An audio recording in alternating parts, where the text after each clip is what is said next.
Now, once you have the length desired, you'll be ready to finish off your piece. The thing you'll want to do though is you'll want to be sure and end with seed beads as I have here.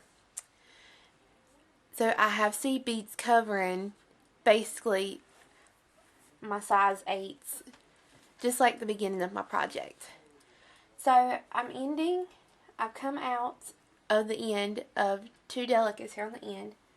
I'm going to pick up 8 size 11 delicas. I'm going to pick up 1 size 8 delica. And it's going to depend on your size clasp that you use. I'm going to use a toggle that has a larger size loop to it. So my loop will be able to slide over my seed beads. If you have one that has a smaller loop, you may want to pick up like 3 seed beads, then your closure, then 3 seed beads, so that way it'll be even on each side.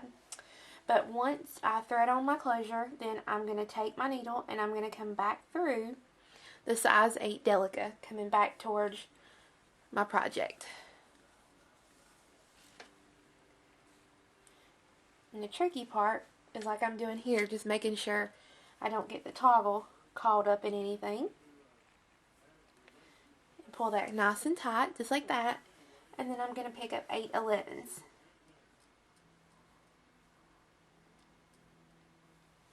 Now this time, I'm going to come directly over here to the other side, and I'm going to come back through that very end set of 2 delicas, so that when I pull, and I pull it good and tight there, I'll have my closure for my bracelet. Now what you'll want to do is you'll want to go through and reinforce your closure as many times as you can with the amount of thread that you have.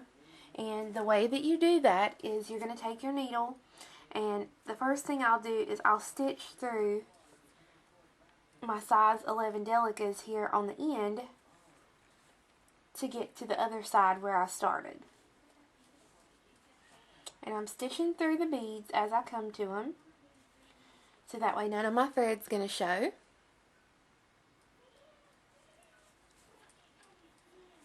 So that now when I get there, I'm going to come back through all these beads again just to reinforce it real quick. And I don't have much thread left, so I'm only going to reinforce this once. Like I said, you'll want to reinforce it as many times as you possibly can, because this is what's going to hold your piece together.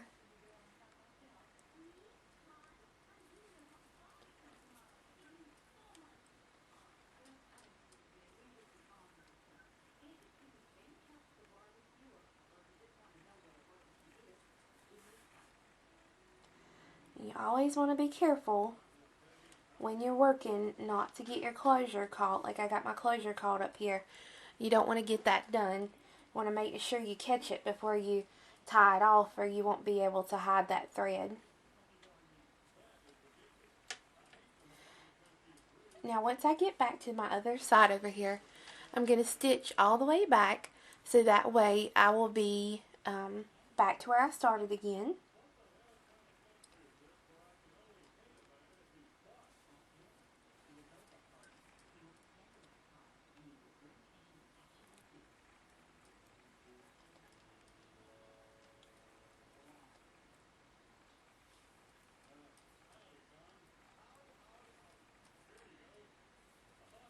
Now, once I get back to the beginning